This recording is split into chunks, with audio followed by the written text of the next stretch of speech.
북측에서 새로운 신호가 있었으므로 큰 기대와 낙관을 가지고 갑니다.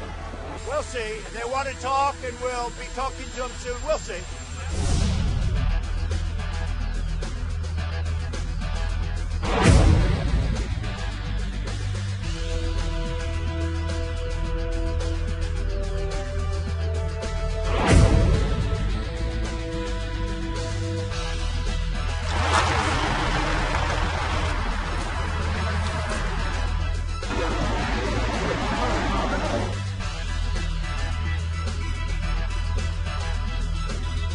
대당하여 하나 힘내십시오. 네, 스웨덴 스톡홀름에서 몇 시간 후면 북미 실무 협상이 시작될 예정입니다. 아직 구체적인 얘기는 나오는 게 없는데요. 그 어느 때보다 앞서 보신 것처럼 극비 철통 보안 속에서 진행되고 있습니다. 신보철 센터장님, 우선 오늘 협상, 실무 협상은 제대로 진행이 되겠죠? 어떤 내용이 좀 오고할 것으로 보이십니까? 어제 예비 접촉에서 별 문제 없이 끝난 거로 전해지고 있고요. 네. 그러면 오늘 이제 오전부터 한다고 하니까 구체적으로 서로의 카드를 조율할 것 같습니다. 북한은 어떠한 비핵화 카드를 내놓을 것인지, 그리고 미국은 그것에 대한 상응 조치로서 항상 기준이 되고 있는 싱가포르 정상회담 합의에 따르면 미국은 관계 개선과 평화체제 문제, 체제보장 문제, 그리고 북한이 가장 중요하게 생각하고 있는 제재 완화 문제를 이렇게 꺼낼 것 같은데요. 결국 서로의 카드를 맞춰보는 과정이기 때문에 협상이 오늘 하루만 한다는 게 현재까지 전해지고 있는 점인데, 그 점이라면은 완전한 타결이 오늘 이루어지기보다는 어느 정도 서로 입장을 조율한 다음에 다시 본국으로 돌아가서 그것에 대한 답을 가지고 2차 실무 협상도 예정돼 있다, 저는 그렇게 생각합니다. 네. 지난 2월에 하노이 정상회담 결렬 이후에요. 7개월 만에 만나는 건데요. 또 어느 때보다 또 북한이 적극적인 모습입니다. 이 북한 측 김명길 순회대사도 미국으로부터 새로운 신호가 있다고 밝혔고요. 분위기가 참 좋아 보이거든요.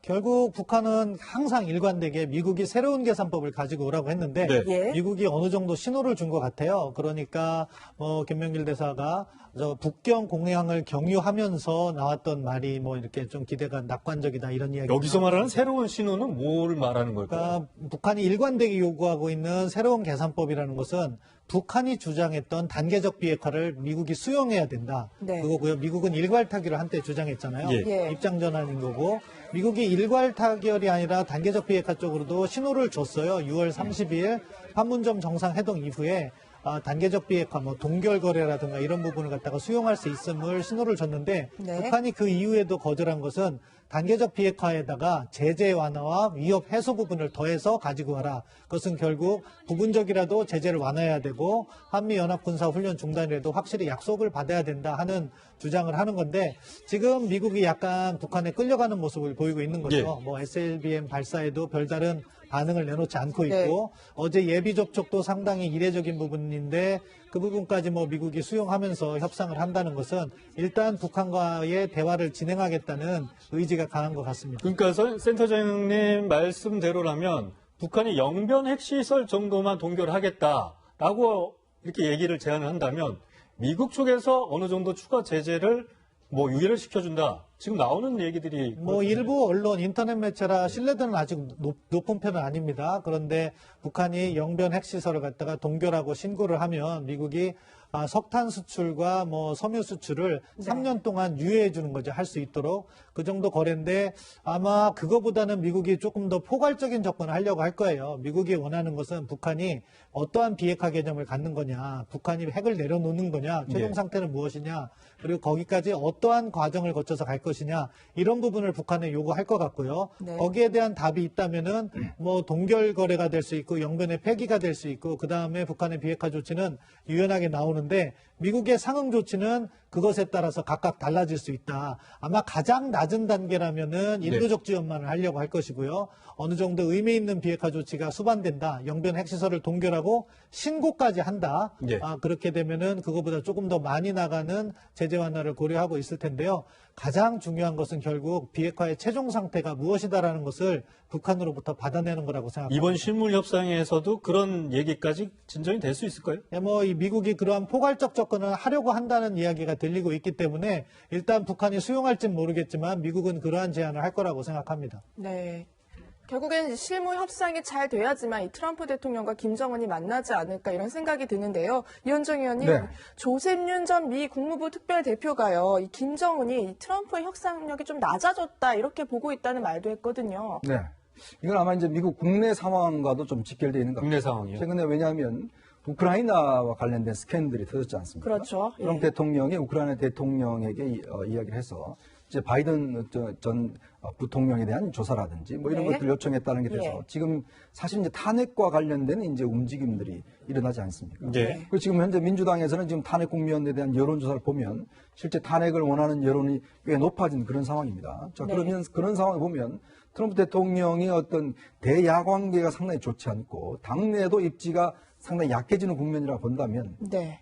지금 이제 조셉윤 전 대표가 이야기대로 사실 지난번 싱가포르나 하노이 회담 때와 달리 트럼프 대통령의 국정장악력이 많이 떨어졌다고 판단하는 것이죠. 네. 또 미국 입장에서도 보면 실제 북한이 어떤 면에서 진전된 조치가 없이 만약에 미국이 또 다른 양보를 한다면 오히려 악수가 되지 않을까라는 네. 측면들. 특히 트럼프 대통령이 이제 대선 승리가 급하지 않습니까?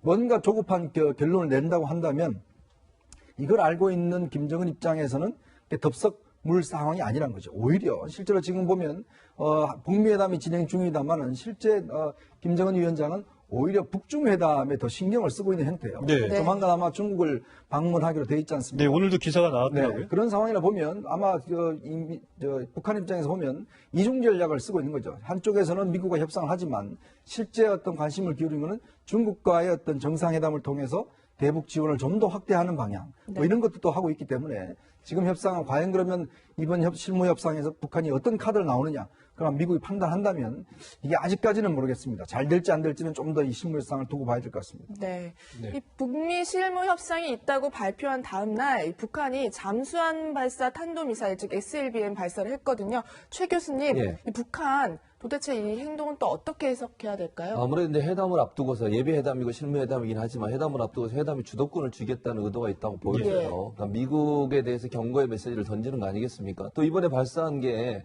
아직 구체적으로 나오지 않았습니다만 전반적으로 미국 본토까지도 날아갈 수 있을 정도의 길이로 발사가 됐다. 그렇게 지금 예측이 나오는 상황이에요. 예. 그렇다고 하면 트럼프 입장이나 미국 입장에서는 이런 부분들에 대해서도 막기 위해서라도 비핵화나 협상이 필요하다고 느끼게 만들 가능성이 있죠. 그러니까 네. 북한 입장에서는 이런 도발적 행동을 통해서 미국과의 협상을 앞두고서 협상에서 좀 더 주도권을 쥐고 본인들에게 유리한 협상 환경을 만들어 보겠다는 의도라고 보여지거든요. 그러니까 신범철 선생님 말씀하셨던 것처럼 기본적으로 제재를 푸는 거 그리고 체제 보장은 제가 볼 때 미국이든 우리나라 여러 번 얘기했으니까 네. 그 부분보다는 제재를 푸는 일에 있어서 좀 더 미국이 적극적으로 나오도록 만들기 위한 협상 카드로 쓰기 위해서 저런 행동을 하지 않았을까.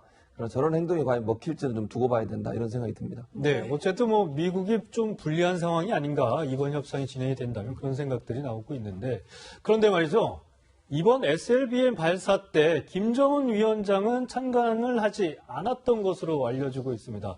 아무래도 이 미국 측의 입장을 고려한 조치가 아닌가 그런 생각이 드는데 북한이 공개한 사진들을 한번 보겠습니다. 그런데 지금 보시는 것처럼 리병철 부부장이 두 손을 공손히 모으고 있습니다. 이게 왜 리병철 부부장이 가장 지금 서열상으로 높은 상황인 것 같은데 이 자리에서. 근데 바로 옆에 과거에 보면 김정은 위원장이 참석한 경우에 항상 리병철 부부장은 저렇게 공손히 두 손을 모으고 있었던 상황이었습니다. 그런데 또 하나 의심이 가는 건 음료수 잔이 보이고요. 또 다음에 이 음료수 잔이 갑자기 사라지는 사진도 공개가 됐습니다. 신범철 센터장님. 김정은 위원장이 SLBM 발사 때 저 자리에 있었던 거 아니냐 이런 얘기가 나오고 있습니다. 예, 개연성은 있는 것 같아요. 첫 번째 사진 한번 다시 보여줬으면 좋겠는데 두 손을 모으고 있는데 옆에 팔을 내리는 손이 살짝 보입니다. 아, 그러니까 그런가요? 누군가가 옆에 있었을 가능성이 있다고 보이는데요. 아무튼 북한이 의도적으로 김정은 위원장 지금 저 사진을 보면 바로 옆에, 팔이 좌측에. 살짝 검은색 옷에 예, 팔이 오른쪽에 저 보이는데요. 시청자분들이 보시는 그래서 약간 팔이 하나 팔이 하나 겹쳐져 딱 있습니다. 보이죠. 오른쪽, 예. 예. 그 팔이가 일지 그 잿더리도 보이는 것 같은데 예, 예. 그 잿더리 잿더리까지 아닌가요? 보이면은 담배인가요? 저게? 예, 예. 그 가능성이 있다고 보이는데요. 일단 북한 측에서는 아주 중요한 이게 전략적 의미에서는요. 7월, 8월, 9월 초까지 북한이 테스트했던 단거리 미사일과는 비교가 되지 않는 중요한 그 미사일 실험이거든요. 그렇죠. 네. 그 자리에 있었을 가능성이 전 높다고 보는데 다만 북한이 지금 미국하고의 실무 협상을 앞두고 수위 조절을 해서 김정은 위원장은 빠져 있는 게 아닌가. 노동신문의 보도는 김정은 위원장이 뭐 이러한 발사 성공을 격려했다 해서 마치 가지 않은 것처럼 이렇게 보도를 했는데 네. 네. 사진을 보면은 약간 의심적인 부분이 있습니다. 근데 저런 걸 보면은 김정은 위원장도 어쨌든 이번에 미국 측과의 협상에 대한 의지가 강력하다. 왜냐하면 올해 초인가요? 연말까지 시한을 못 받지 않았습니까? 김정은 위원장도? 그런 부분에서 분명히 부담되는 부분도 있을 것 같아요. 예. 지금 뭐 북한이 약간 주도권을 잡는 모습은 보이고 있지만 사실 연말이 지나가면 북한은 미국을 뭐 ICBM과 같은 대륙간 탄도미사일 발사로 괴롭힐 수 있지만 북한 내부적으로 경제가 어떻게 될지는 불확실한 상황이거든요. 그렇기 때문에 북한으로서도 어느 정도 타협이 필요하다. 사실 이제 여기에서 상대방의 입장을 파악하는 게 협상의 관건인 거죠. 예. 북한도 어려운 상황을 맞을 수 있다면 미국도 그 점을 파고들어야 되는데 아직까지 북한은 겉으로는 괜찮은 척하면서 미국에 대해서 계속해서 압박하는 행보를 네. 보이고 있습니다. 그 부분이 이제 미국이 어디까지 수용할 것이냐, 북한 내부 상황을 어떻게 판단하고 있는 것이냐, 그것이 이제 오후에 있을 실무회담에서 미국이 던질 카드의 핵심이 될 겁니다. 네. 네, 우리 정부로서는 어쨌든 이 북미 실무 협상이 잘 됐으면 하는 마음이 클 수밖에 없겠는데요. 그런데 청와대와 외교부 간에 자꾸 파열음이 들리고 있습니다. 어제 국감 현장에서는요, 이런 얘기가 나왔는데 한번 같이 보시죠. 김현종 실장이 의전 실수를 문제 삼아서 외교관을 무릎 꿇게 한 사실이 있습니까?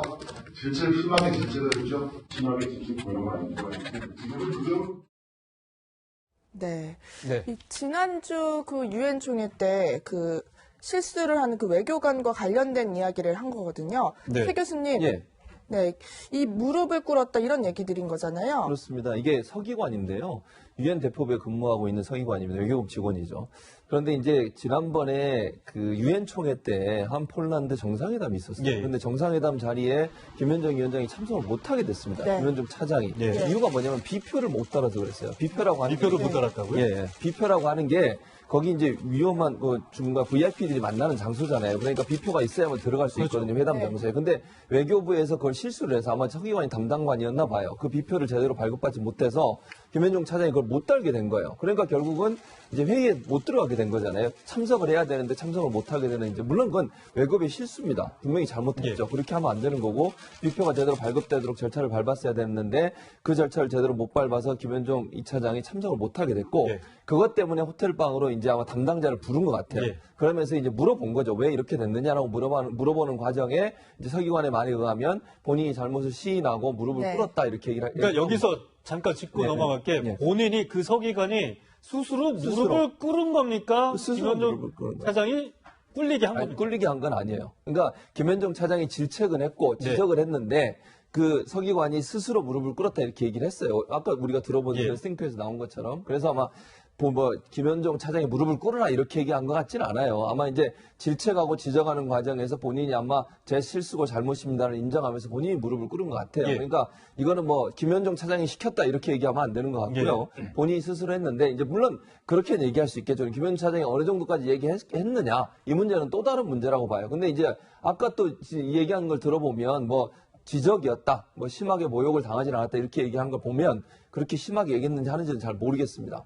두 사람만 알겠죠, 사실은. 네. 어쨌든 근데 문제는 뭐냐면 이런 일들이 일어나게 된 것이 첫째는 둘 다 저는 문제라고 봐요. 예. 첫 번째는 외교부가 이번에 뭐 그 정상회담에 비표 못 받는 것도 문제였지만 지난번에 또 다른 그 외교관이 구겨진 태극기 논란도 태극기도 있었고. 그렇고 그다음에 다른 행사에서 또 다른 사람이 못 들어가는 일이 또 있었고요. 네. 우리 대통령이 또 그 부통령 미국 부통령 기다리면서 10몇 분간 먼저 가서 기다리는 일도 있었잖아요. 그러니까 외교부가 일을 처리하는 과정에 있어서 제대로 하지 못한 부분 분명히 지적해야 되고요. 지금 그래서 청와대가 외교부의 이런 행동에 대해서 지금 조사를 하고 있는 상황이에요. 네. 분명히 잘못됐고 두 번째는 김현정 차장이 물론 사실관계 확인을 위해서 외교관을 부르는 거 뭐 있을 수 있다고는 보지만 제가 볼 때는 그렇게 하는 것보다는 외교부에서 이 문제를 잘 정리해서 본인한테 얘기해달라 이렇게 지적하는 게 더 맞지 않았을까 하는 생각은 들어요. 세계관을 직접 부르기보다는 외교 이제 본인하고 같은 레벨에 있는 외교부에 있는 담당자한테 얘기를 해서 이 문제가 어떻게 된 건지 좀 알아봐 달라든지 이렇게 했으면 좀 더 잘 이렇게 조용히 진행이 됐을 텐데 아마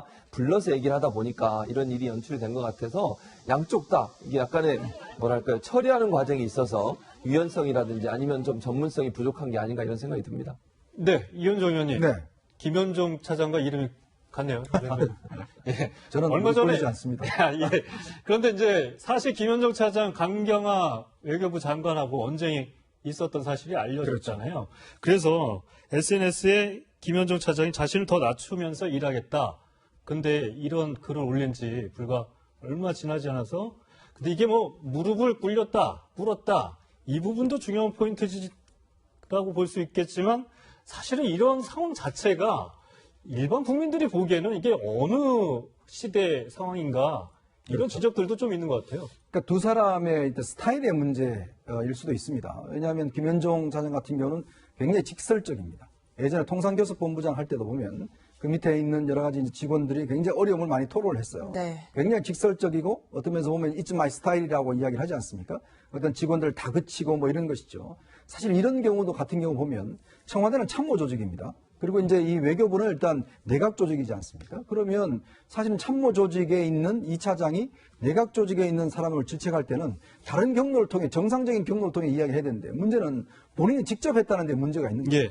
근데 이제 우리가 이 문제에 대한 심각성을 보는 게 단순히 강경화 장관과 그 김현종 차장 간의 단순히 스타일의 문제냐. 예. 그것보다는 실질적인 정책계 노선에도 상당히 문제가 많은 것 같습니다. 왜 그러냐면 최근에 지소미아 파기와 관련해서 그렇죠. 예. 사실은 이제 강경화 외교장관은 이제 일본의 고노 외상하고 만났을 때 본인은 지소미아 파기가 안 되는 쪽으로 생각을 했던 것 같아요. 그래서 이제 그 부분에 대해 잘해가자라고 합의를 하는데 문제는 비행기 타고 오는 순간 청와대에서 NSC 회의에서는 파기 쪽으로 결론이 나버렸어요. 예. 그러니까 굉장히 본인이 고록스러워했다는 게 있습니다. 근데 이 파기를 주도한 사람이 바로 김현종 2차장입니다. 자, 그렇다 보니까 실제 외교부 장관은 전혀 모르고 있는 상황에서 이 2차장 같은 경우는 굉장히 강경 노선을 걸었고, 그 다음에 강경화 장관은 어쩌면 존재감이 없고, 자, 이렇게 되다 보니까 실제로 이 두 사람의 스타일 차이가 그냥 다툼으로 끝나는 게 아니라 실제 외교적 갈등으로 확산되고 있다는 게 심각한 문제예요. 네. 자, 그렇다면 지금 대통령 같은 경우는 강경화 장관의 그동안 존재감이 없다는 이야기도 불구하고 계속 지금 유임을 시켰지 않습니까? 예. 그러니까 김현종 차장도 본인이 직접 외교 2차장을 하면서 측근으로 지금 분류되고 있잖아요. 그러면 도대체 두 사람에게 뭔가 한 사람에게만 힘을 실어줘야 된다는 거거든요. 자, 그러면 지금 외교부에서 소문은 뭐냐면 김현종 차장이 곧 외교부 장관으로 온다는 소문이 확 퍼져 있어요. 그런 소문이 있다고요? 예. 그러면 보니까 누구한테 좋은 외교부 직원들은 지금 뭐 엄청나게 긴장을 하고 있다고 그래요. 네. 막 그런 상황이 또 재현된다고 한다면 네. 자, 그러면 이거는 지금 우리가 나머지 뭐 조국 사태라든지 여러 가지 문제가 있지만 외교적으로 문제가 지금 상당히 심각하지 않습니까? 외교 지금 실수가 한두 번이 아니잖아요. 대통령이 한 번 나갈 때마다 꼭 한 번 이상의 실수가 나오지 않습니까? 자, 근데 그게 단순히 이제 실수가 반복되는 게 고치지 않는다는 거거든요. 그렇다면 저는 이번에 단순히 두 사람의 뭐 이런 실태 조사보다는 정말 대통령이 외교 안보 라인에 대한 전반적인 점검을 해야 될 때다. 자, 정용 실장은 뭐합니까? 예. 정용 실장은 그러면 밑에 있는 2차장이 저런 상태로 두고 있으면 밑에 있는 부하인데 이 관리를 해야 될 텐데 정용 실장도 뭐 일단 손 놓고 있는 상황이고 강경화 장관도 저렇고 자, 이런 상황을 저는 더 이상 방치해서는 안 된다 그런 생각입니다. 네. 사실 뭐 일하다 보면 이견이 있을 수 있고 트러블이 생기기도 하겠죠. 하지만 청와대 안보실과 외교부에서 자꾸 이런 일이 생기니까 근데 무엇보다 또 다시 이제 북미 실무 협상도 재개가 됐고 앞으로 남북 정상회담 뭐 이렇게 계속해서 진행될 건데 신범철 센터장님 외교관 생활 하셨었잖아요. 지금 이런 상황이면 사실 외교 라인이 제대로 가동되고 있냐 이런 물음표를 던질 수밖에 없지 않을까요? 두 가지 문제점은 있는 것 같아요. 일단 강경화 장관이 개인적으로는 훌륭하신데 조직 장악력이 약하고 조직 문화를 이제 바꾸려고 한 거죠. 과거에는 일만 열심히 하다가 지금은 워라벨이라고 하잖아요. 직원들이 네. 너무 고생하니까 그걸 풀어주는 과정인데 네. 그걸 갖다가 효율적으로 해야 되는데 그걸 못하니까 자꾸 이런 외교적 실수인데요. 외교는 작은 실수 하나가 국가를 뒤흔들 수도 있는 겁니다. 이것도 어떻게 보면은 비표 발급 하나 잘못한 걸 가지고 또 두 번째 문제, 그것에 대해서 김현정 2차장이 과잉 대응을 함으로써 이게 또 국가적인 이슈가 됐잖아요. 이런 것을 또 다른 나라가 보고 있단 말이죠. 그렇기 때문에 지금 외교부 조금 더 제대로 일할 필요가 있고, 또한 외교부 바깥에 있는 사람은 외교부 문제에 대해서 과도한 관여를 해서는 안 된다고 생각하고요. 그리고 더 중요한 거는요. 네. 지금 우리가 안이 이렇게 흔들리고 있는 사이에 북미 협상 어떻게 돌아가고 있습니까? 우리가 우리 의견 전달하고 있습니까? 못하고 있습니다. 그렇죠. 1994년 제네바 합의 때로 되돌아간 것 같아요. 그때 우리 그 안의 내용 돌아가는 거 몰라서 그 회의가 끝나면 미국 사람들이 협상한 결과를 브리핑해 주는 걸 주워 듣고 국민들한테 이 얘기했습니다. 지금 그거 반복되고 있거든요. 이래선 안 됩니다. 그것부터 우리가 먼저 주도적인 우리 안이 무엇인가를 가지고 미국을 설득하고 이 안이면 받아라, 받지 마라 이렇게 영향력을 행사할 수 있어야 되는데 우리가 한때는 중재한다고 했다가 지금 완전히 빠져 있어서 지금 북한과 미국 간의 협상을 하면서 우리가 귀동냥을 하고 있는 이런 상황, 심각한 상황이라는 문재인 문제죠. 대통령이 운전대를 잡겠다, 운전석에 올라타겠다 이런 얘기도 했었잖아요. 지금은 그런 상황은 아닙니다. 네. 계속해서 뭐 대한민국 백신 얘기가 나오고 있는데요. 정말 이 북미 회담 잘 돼야 되겠지만 대한민국도 적절한 몫을 하려면 이 외교부, 청와대 이런 마찰음이 줄어들어야 되겠습니다. 신범철 센터장과는 여기서 인사 나누도록 하겠습니다.